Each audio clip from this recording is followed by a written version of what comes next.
That is the hardest part of that ring. For the hardest part of the ring. Hello, everybody. Welcome to the hardest part of the ring. Hello and welcome to episode 182 of Hardest Part of the Ring, the podcast where three friends today have got together to discuss the dirty and dark side of professional wrestling. My name is Adam, I'm back on the pod, and I'm joined by two very regulars, two guys who held it together for the last podcast that I only listened to yesterday.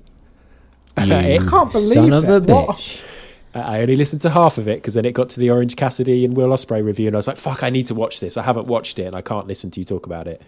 It's Sam. Hi. And it's John. Hello.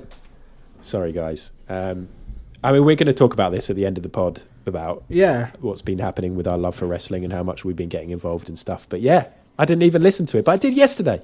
It's interesting because this podcast is all about throwing out a leader who's been in charge for a little bit too long. Maybe shouldn't be running things. Adam the Vince. Ooh. Who's the Triple H though?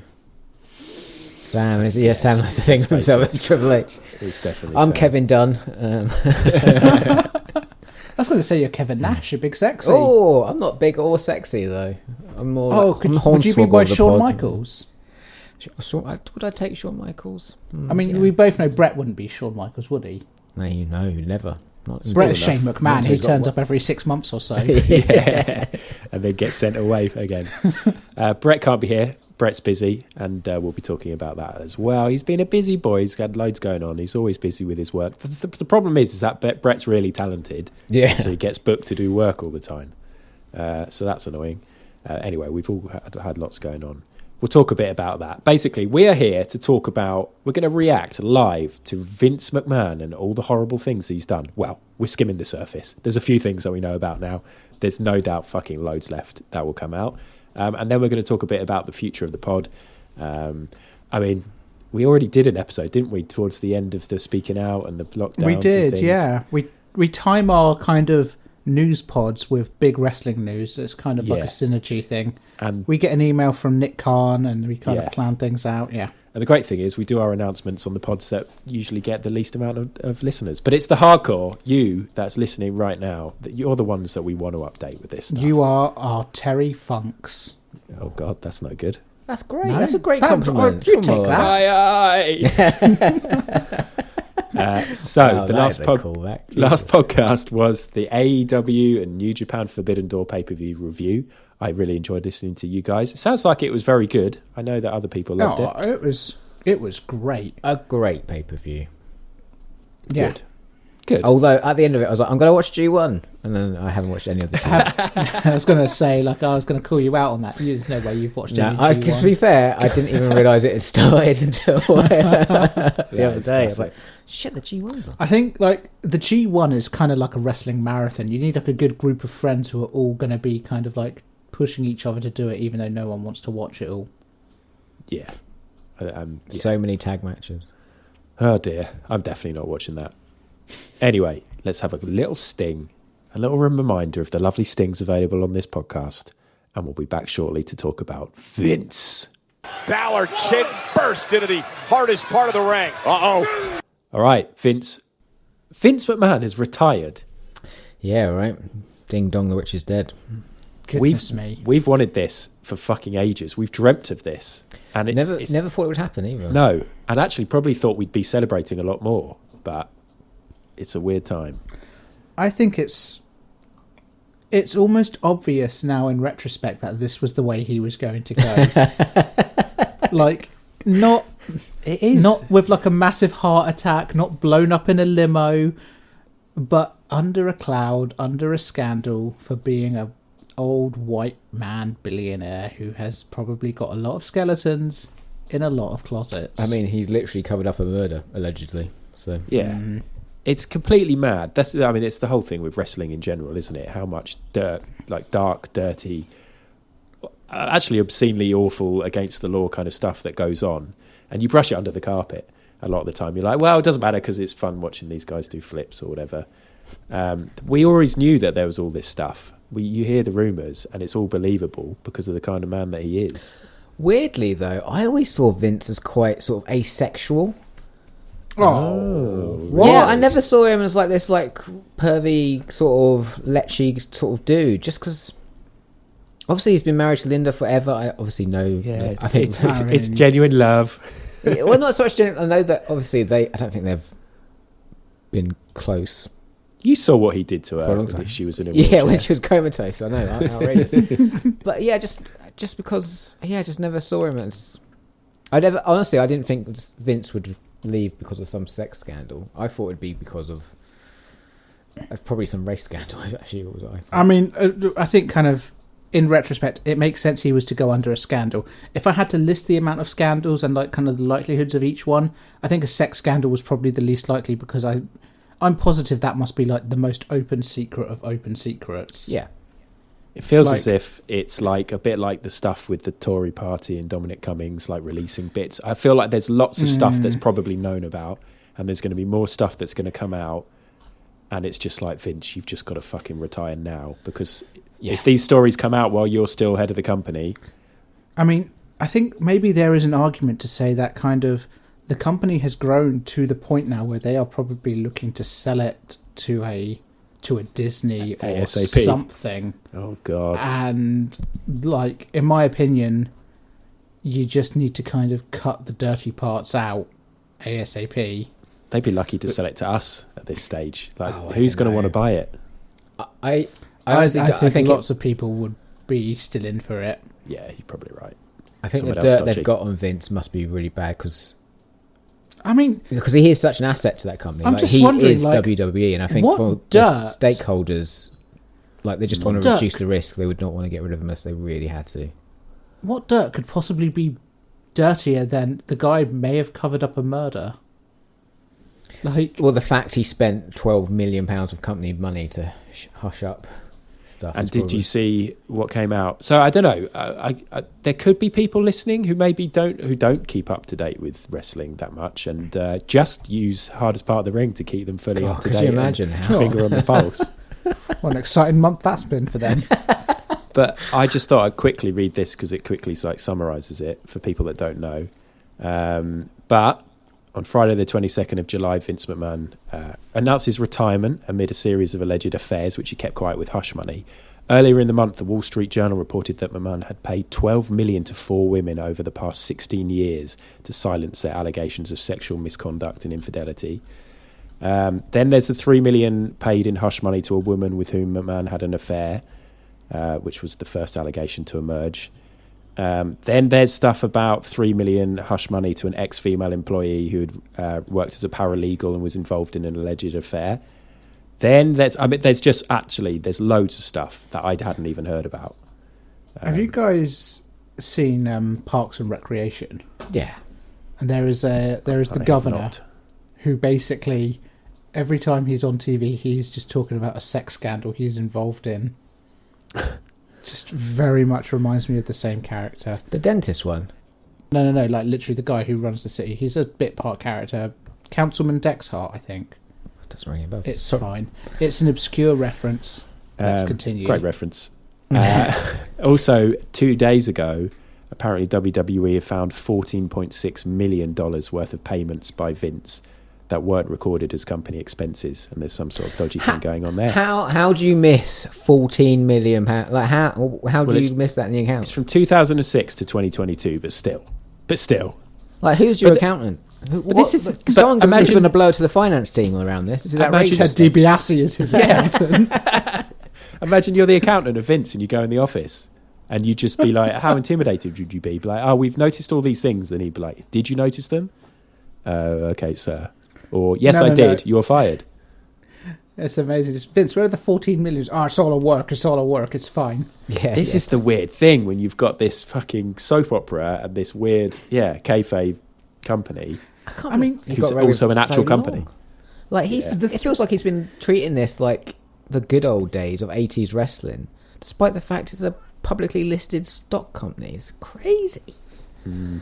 Outrageous. I mean, it's surprising, and it's the least surprising thing in the world. Like, kind of, It's the least surprising, the fact that everyone knows Vince McMahon had numerous skeletons in closets. Like, there's no...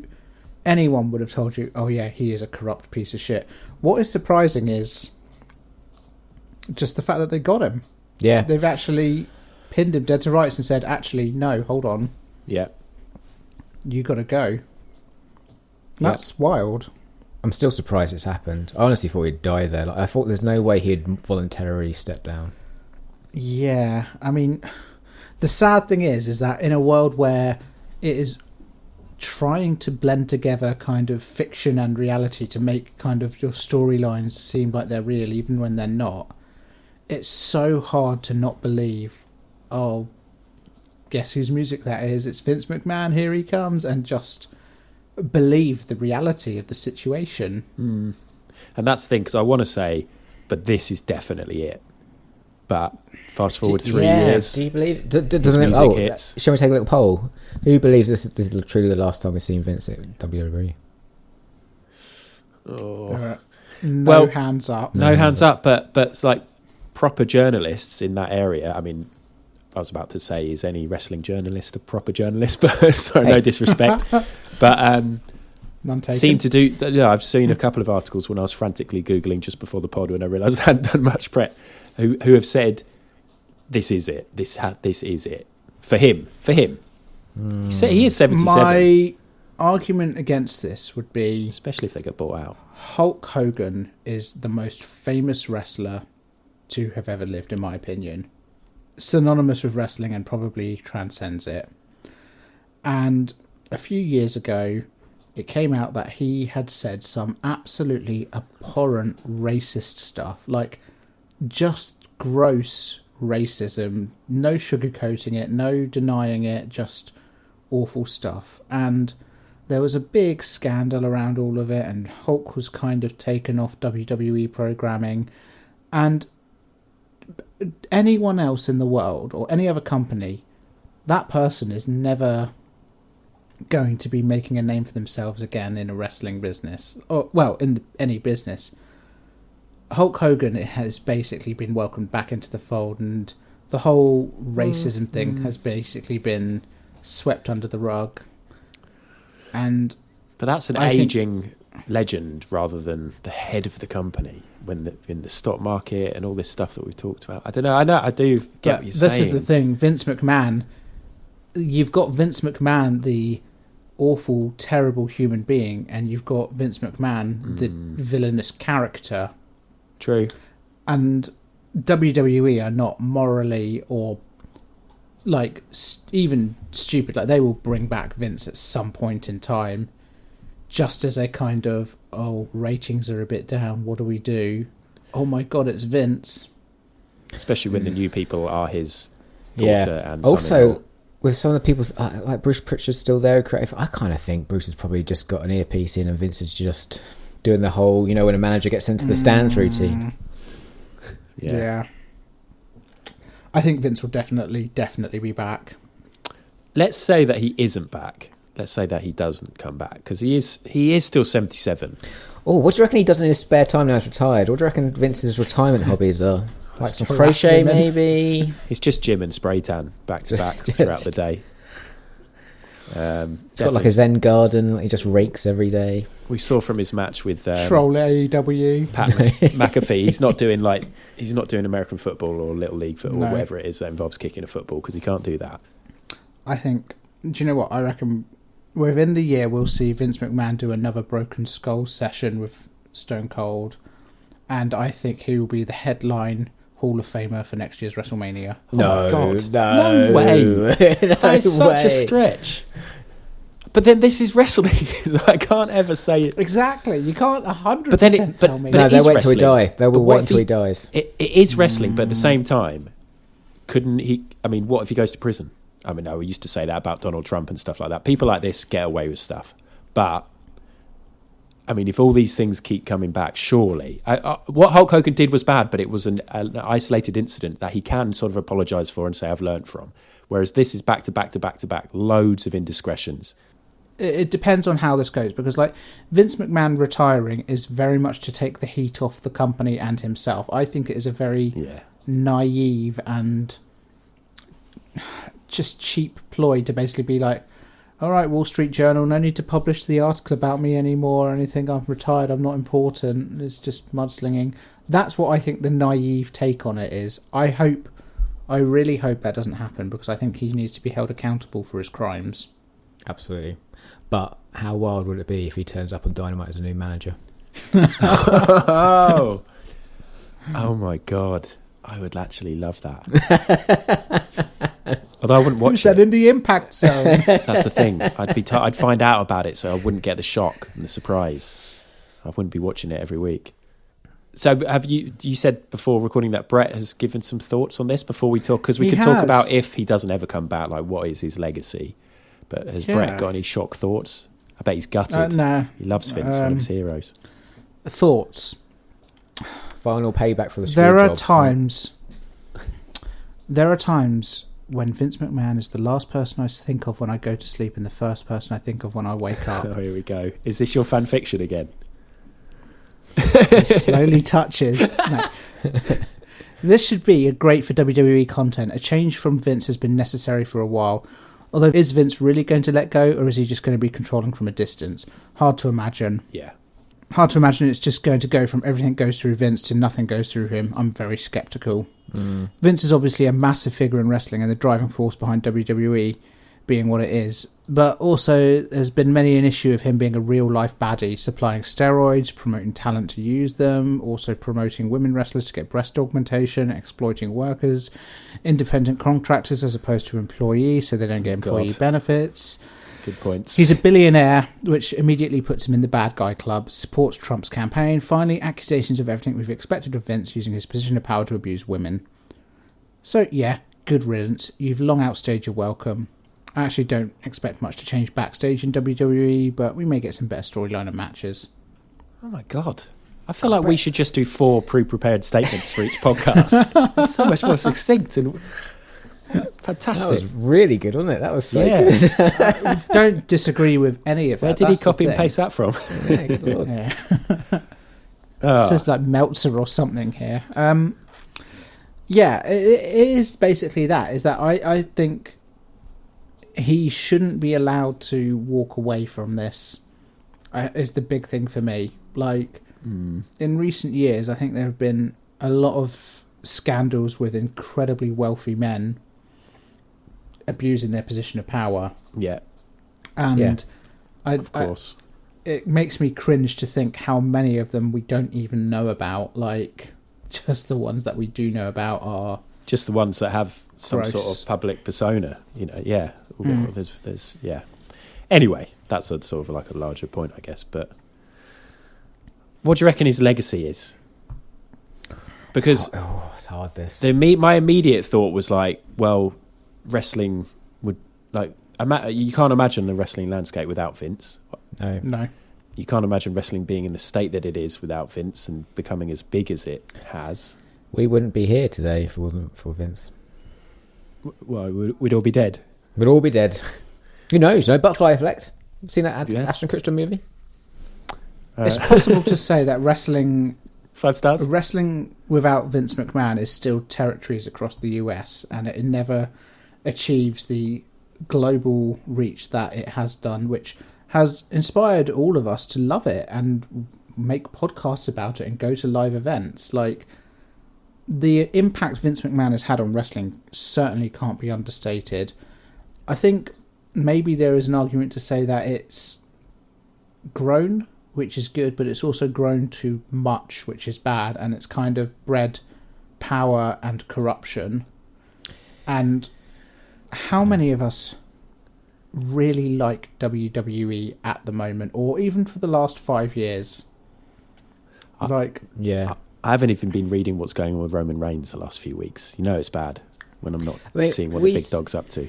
We saw it in a microcosm over here with BritRest, right? And obviously COVID has played a part of that, but the way WWE came over, brought all the local talent up, all the NXT UK people up, and kind of not destroyed the scene, but really Oh, they wounded it hard. And really wounded it.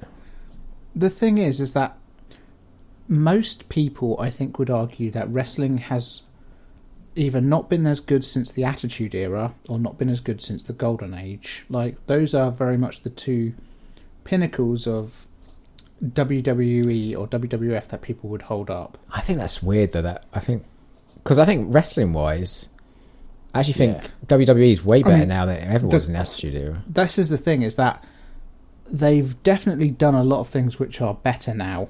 Like, the regulation is good, and the fact that basically everyone who works in there now is an athlete. It's not like just huge hulking people who are like 2 minutes away from a heart attack being exploited for money. Dead already. But at the same time, there's no denying that wrestling's most popular time and kind of the golden era of it was the Attitude Era or the Golden Age just before that. Like, that was easily the most popular time. But at the same time, wrestling now is more financially successful than it ever has been. But financial success, in my opinion, doesn't make it good. It just makes it like a good money-making machine. And I think that's sad. And I think that I think that of WWE for probably at least the last 10 years, and it's what pushed me to watch AEW, and I think it's basically what pushed AEW to exist, is that wrestling is not what it was 20 years ago. And no, you just have to look at fucking Shinsuke Nakamura and Rick Boogs coming out in those orange and yellow fucking outfits at the start of WrestleMania with that. It's all this fucking sponsorships shit that we've sat through just for them to make another cool $500,000 or whatever it is. But back to Vince. I mean, you mentioned about the territories, and it would just be territory. Well, it might have been nice for there to be a bit of that, rather than the WWE just bringing an end to that as soon as Vince took over from his dad. I mean, I would argue that if not Vince, we might be having the same conversation about Jim Crockett or a Stu Hart, or like just another promoter who just took the chance to pull it together. Yeah. I mean, what he did is actually, he's a fucking dickbag. But what he did to take something how it was perceived, to take it to what it is now, it's good business. It's pretty incredible. Like, there's cool. something to be said that maybe the most fascinating story in wrestling ever is the story that was not told, which is kind of, how did this happen? How are we at this point now? I think a lot of it was just luck, wasn't it? I think the big stars that came through.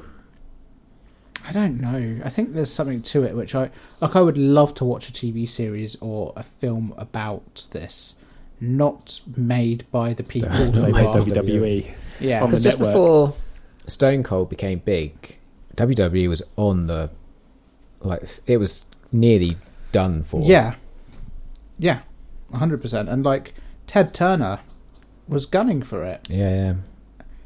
And WCW was good at one point in time. Well, goodish.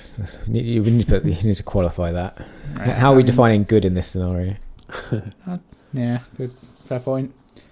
I don't know. Vince McMahon this is one of those, ultimately for me, this is one of those things where separating the art and the artist is really difficult, but probably needs to be done. There's almost three things, isn't there? It's like Vince the person, Vince the businessman, and then Vince the character in wrestling, or Mr McMahon. But because Vince the person is a scumbag, but that sort of some of that scumbag has helped him obviously get to where he's got to in business. And there's also been a lot of very good and clever decisions. And he obviously got an eye, or used to have an eye for a wrestler and what worked and what the people wanted to see. And then there's Vince the character, when he lent into that, which fucking was amazing business, and people still go jack shit for it. And a lot of the fans will forgive all of this stuff because they'll be excited to see Mr McMahon back. They were still chancing Vince at Raw, weren't they? Like, even after all this stuff, it's crazy. There is an argument to say that kind of, whilst there are those three separate personas of Vince, the businessman, the character, and then the person, at the same time, none of them all of them kind of like feed into each other. Like the character is just him turned up to 11. The Yeah. businessman comes from him being unscrupulous, comes from him being a dick.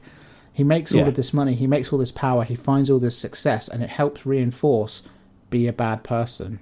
And and you could get away with a lot more back in the day. Exactly. You never knew that there was going to be speaking out, and God forbid women would feel empowered to actually, speak to people about what they've experienced or how they've been exploited and all this kind of stuff. It's not. I can't imagine how many other personalities in wrestling, especially at the WWE or the old school people, that stuff could come out about. Maybe this could be a snowball effect if some of this actually gets through and doesn't just get swept under the carpet, and then makes more people afraid to come out because nothing happens, and they'll have fans sending them abuse on social media or wherever it may be. And it's, we talked about this a bit with speaking out, but something needs to happen. Going back to the original question, what is like Vince's legacy? Oh yeah, for me, I really hope that WWE continues to grow and to kind of continue to be that introduction to wrestling for kids and adults who just enjoy watching it, because I think it's a really it's something that I loved as a child and I still watch to this day. But at the same time, what I'm hoping is that it outgrows the McMahon legacy is what I want. I don't want it to be synonymous with Vince. I don't want it to be synonymous with Steph or Triple H. I want it to be... What are their kids called? Have they only got daughters? Yeah, I think so. Yeah, Rose and someone else. Vince won't let. Crazy that you know that. Well, Vince won't let a woman take full charge. Well, shall we talk about some of the things we're looking forward to, potential new directions, and who cares about the past? That's first off, done for. It's fucking great that Triple H is probably back involved and is now what is he now, head of talent relations and something else? But basically, yeah, it just says cerebral assassin on his business card.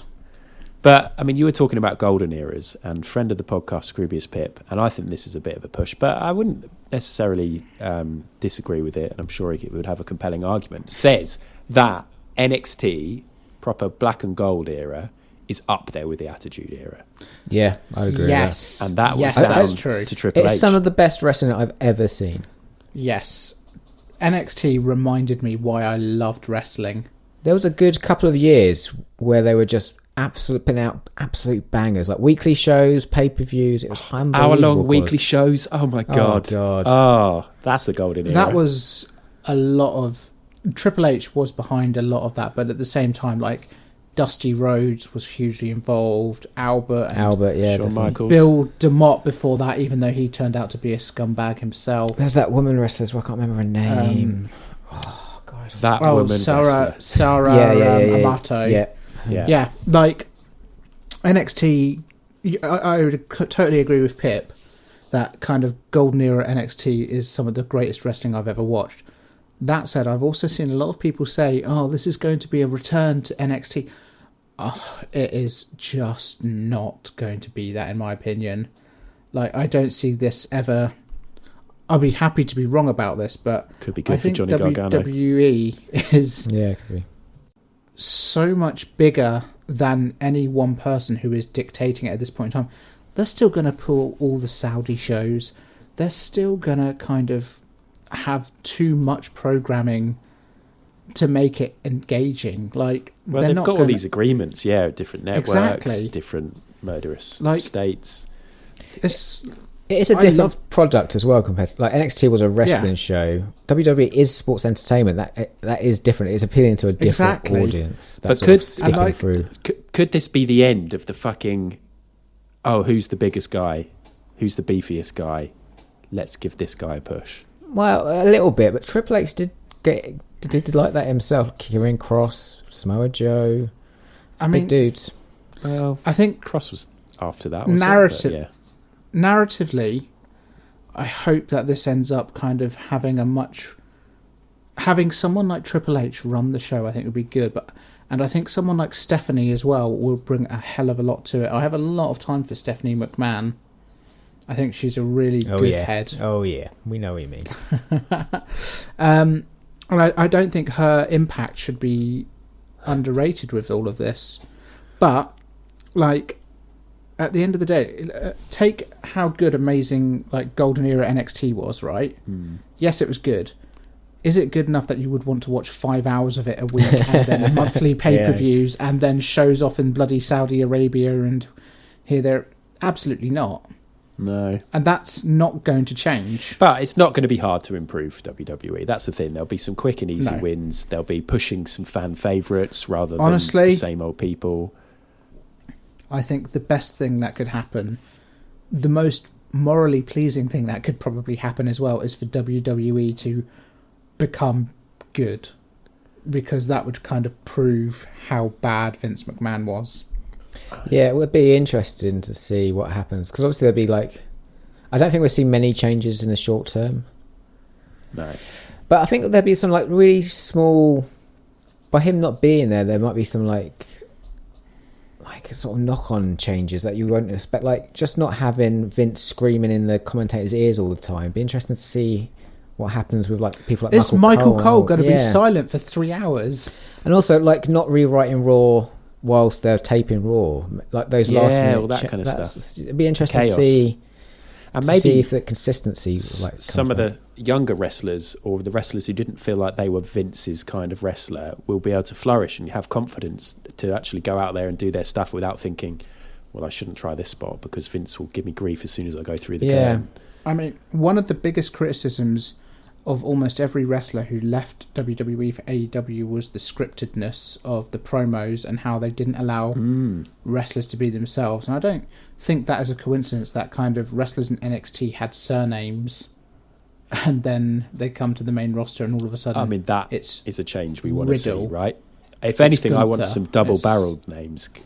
Yeah. And it's Triple H. So if anybody knows about double-barreled names, it's Hunter Hearst Helmsley. We could be in for something good here. This could be like the England under-21 squad with all the double-barreled. Oh, I like this. It could be quite exciting. I mean, it could just be exactly the same, though. Like, Triple H in about 2 weeks will apparently have a cardiac event. And then, and then back comes Mr McMahon to huge rapturous ovations from the crowds. I genuinely don't think this is the last we'll see of McMahon, But the real question is, we've discussed the future of WWE. What's the future of Hardest Part of the Ring? Is that a good segue? Oh, that was... God, you still got it, Adam. I mean, I almost brought that segue in too soon. There was probably more to say about Vince. No, that's good. I can't believe you left your big segue to the final episode of Hardest Part of the Ring. Don't worry, guys. Don't panic. It's not that. Or is it? Let's find out after this quick break. Leave them sweating. Play the longest sting we've got.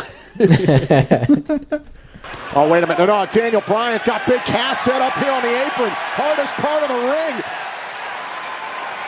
Oh, man. My goodness. Right, to anyone who's still listening. So we've chatted a bit about Vince, and we're going to talk a bit about the pod, because you've noticed that we haven't been around. Has it been a month? We've taken a whole month off. It wasn't really planned. It was more... Life just kind of got in the way, really. Yeah. We didn't announce it, stuff on. And we didn't even put it on our social media. That's how off... I mean, do you even know we have social media? You'll get those details at the end. But yeah, I think what we're basically saying is that, we've all been busy and life's got in the way, and we've all sort of lost a bit of the love and the passion to keep up with all the wrestling that's been happening. And we've all got various things happening, and it just means that we haven't been keeping up to date. And it's been quite nice having a break. I think one of the things that kind of is worth pointing out, and despite what our factual accuracy record might be, is that kind of whenever we make the podcast, we do want it to be of a quality which is entertaining and good, and kind of have it so that we've actually come to the podcast with like ideas of what we want to chat about and stuff like that. And we've not, because of multiple factors and us not being as into wrestling recently, it just feels like kind of, had we forced an episode out during the 41-degree heat of a couple of weeks ago, it would have been poor. But back in the day, I would have insisted that we recorded. And windows shut, no fans. Yeah, exactly. A handful of early episodes Turn that fan where the feedback we've had in very early days was they sound bored, they sound uninterested, and we'll get to grips with but I know it was a learning process. But I think the thing is that whenever we make an episode, we want to feel passionate about it and invested in it. And recently, all of our kind of, I suppose, for lack of a better way of putting it, passion for wrestling has been waned quite significantly. And it's not to say that wrestling is awful or bad or anything, and it's not to say that we don't enjoy doing the podcast, but at the same time, it's every time. It's, wrestling doesn't stop; it's constant. And so, I think kind of what we needed to do over this last month was take a bit of a break. This is where all of the listeners are going like, "Oh, you took a break? Oh, okay." Yeah, I know. Not a big deal. We need to take a bit of a break, and honestly, like we're still not recharged. We're still not there with it, and so we're going to take a bit more time, and kind of the episodes over the rest of the year, I think, and possibly beyond that, will be slightly more sporadic. Yeah. That's not to say that we don't love doing the podcast. We absolutely adore it, and kind of like John looks so angry and upset at the moment. I don't know. John's crying, guys. John's crying. John wants to do this every single week. Daily. I think we could do daily news ones. We have a lot of Hardest Part of the Ring daily. Good ideas in the bank, and we're certainly not done with Hardest Part of the Ring. We all really enjoy doing the podcast. This isn't goodbye, guys. It's see you later. It's not goodbye, but we are taking just a little bit of a break for a while. Yeah, and that while is not that long, is it? It isn't. Well, no, because it's SummerSlam next week, and we cannot fucking miss SummerSlam, even though I have no idea of any of the build. I think the main event is, as we said before, we're recording, an absolute dream match that we'd love to see. Brock Lesnar versus Roman Reigns. We've never talked about that on this pod. Up and comer, Brock Lesnar. A match of a century. Yeah. Who's face, who's heel? Is Brock still face? Do we have any idea? Do you two have any idea? I haven't been reading anything or watching anything. I've been keeping it, but I couldn't tell you who. I think Brock's a face, but that's just going Brock's off some a face. Photos. Austin Theory is kind of taunting with the briefcase, kind of threatening to cash it in. Right. Okay. It's kind of... it's SummerSlam. It should be decent. There'll be some good matches. And I'm kind of... I know next week when it's time to watch SummerSlam, I'll be like, fuck, I don't want to do this. But when I do it, it'll be good. We've been doing this for 5 years, and it is actually... Is it August or it's nearly the anniversary. Yeah, it's nearly the birthday. So it's 5 years. Imagine trying to spend 5 years talking about or being passionate about something like wrestling when there is no break. Even all the Football Ramble podcasts that we were inspired by and that some of us still listen to. They're having a summer break. They're putting out sporadic episodes. It's been pretty intense, and we've all got other passions. We've got other things going on in life. There's, we're getting older. There's relationships. There's all kinds of stuff that's been happening. There's been tough times this year.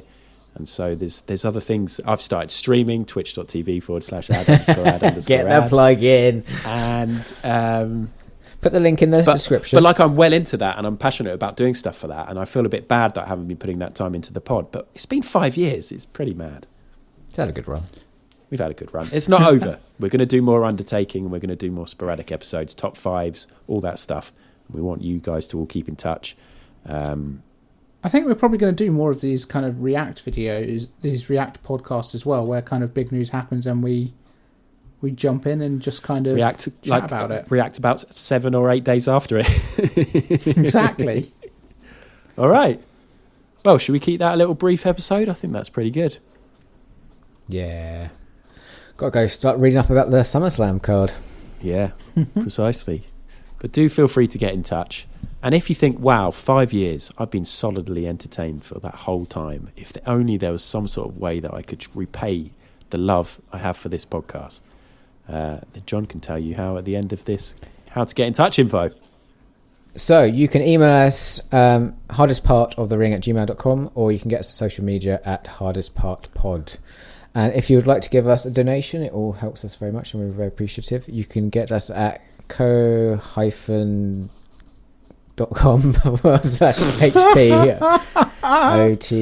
Kofi.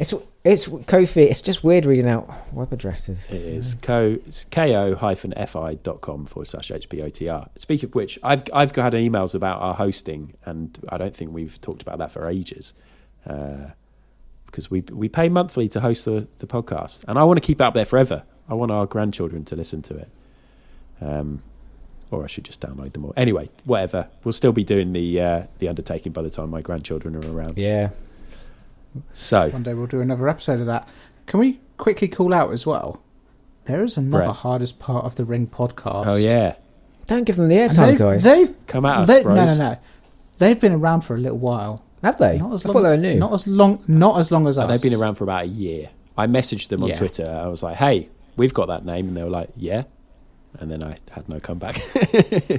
They're an American pod, Nice. and if you're listening, you're absolute dog shit. So I'm not too worried. It's a terrible pod.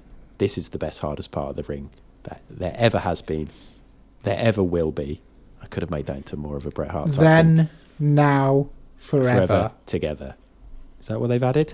Yeah, they've added together. Yeah. I quite like it. It's nice. Is it? I feel part of something, guys. Adam. Do you want to really feel part of something with Vince McMahon? Adam, Sam, Brett, John. Then Why am I lost in that now, list? I don't know why I did that. There's a big pause, like you've forgotten my name. Together, and I fucked that bit up too. Right, edit that out. Rearrange the letters. We'll be back for a SummerSlam review. Hopefully, Brett will be here. It'll probably be 2 or 3 of us. Let's face it.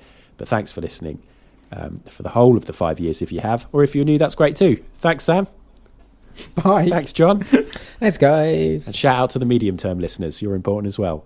My name is Adam, and that was Hardest Part of the Ring. That is the hardest part of that